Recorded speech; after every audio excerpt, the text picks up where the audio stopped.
Bali pasti Allah hancurkan dan Allah tenggelamkan, karena perbuatan dosa di sana sudah sangat-sangat keterlaluan.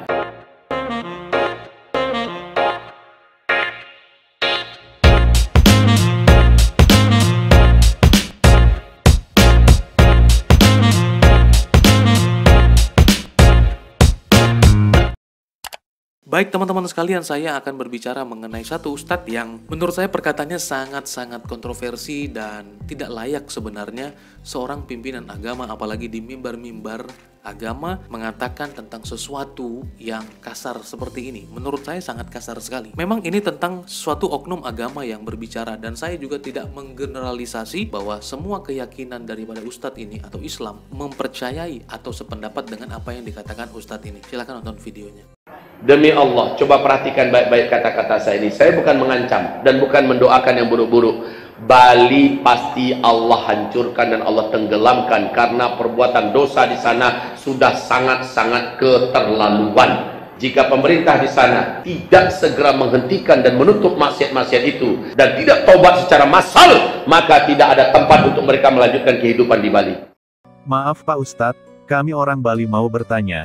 Kenapa Aceh yang ditenggelamkan oleh tsunami besar? Bukankah Aceh itu adalah kota Serambi Mekah? Jika Tuhan menenggelamkan sebuah pulau karena banyak dosa di pulau tersebut, artinya menurut Pak Ustadz, dosa yang ada di Aceh itu sudah sangat keterlaluan, sampai-sampai Allah menenggelamkannya dengan tsunami besar.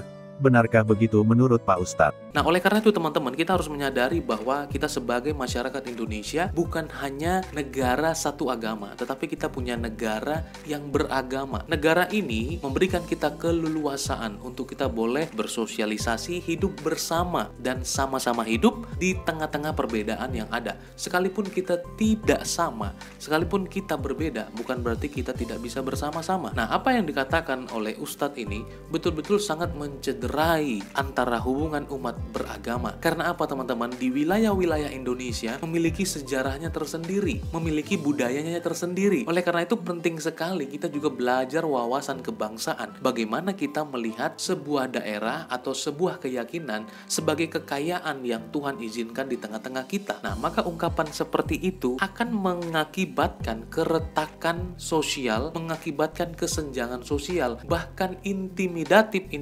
kepada beberapa orang yang tidak sependapat dengan apa yang dikatakan oleh beliau. Misalnya dia mengatakan bahwa daerah tersebut akan dihancurkan oleh Tuhannya. Nah, tapi faktanya adalah daerah yang dianggap sebagai Serambi Mekah, keyakinan teman-teman yang Islam, itulah yang kena tsunami. Justru Bali aman-aman saja, tetapi ada oknum dari agama beliau ini yang Nah, apakah kita dapat mengatakan ini adalah kebencian dari sekelompok orang atau sekelompok agama kepada daerah orang lain? Tentu saja tidak. Ada orang-orang yang intoleran, radikal, seperti Bapak ini, yang mengatakan agama lain pasti mengalami sesuatu, padahal dia tidak sadar bahwa di Aceh yang dikenal sebagai Serambi Mekah, yang Raja Salman sendiri waktu datang bukan ke Serambi Mekah, tapi ke Bali sih. Dari teman-teman tidak mengalami apa-apa. Kalau di Bali dijudge sebagai tempat yang berdosa dan pasti akan kena musibah, tetapi kenapa yang dianggap suci, Serambi Mekah yang ada di Aceh, justru itu yang dihancurkan oleh tsunami? Teman-teman, bisakah kita berpikir logika untuk hal ini? Ngerti kan? Ngerti dong, masa nggak ngerti?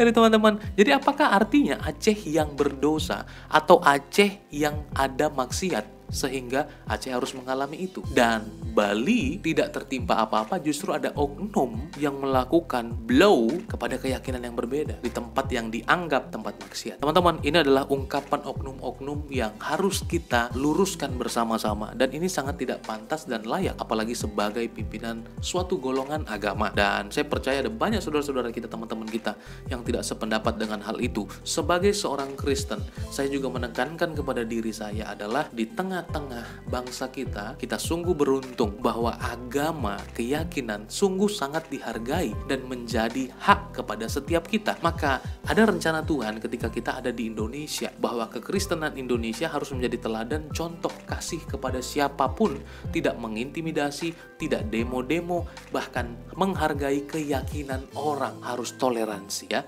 luar biasa sekali. Indonesia tidak bertentangan dengan nilai-nilai kekristenan, dan kekristenan yang ada di seluruh dunia betul-betul berkesesuaian dengan hukum manapun, sebab Alkitab katakan tidak ada hukum yang menentang hal itu di dalam firman Tuhan ini. Tuhan Yesus memberkati kamu teman-teman semua. Salam hikmat, salam waras. Tuhan Yesus memberkati kita. Bye-bye.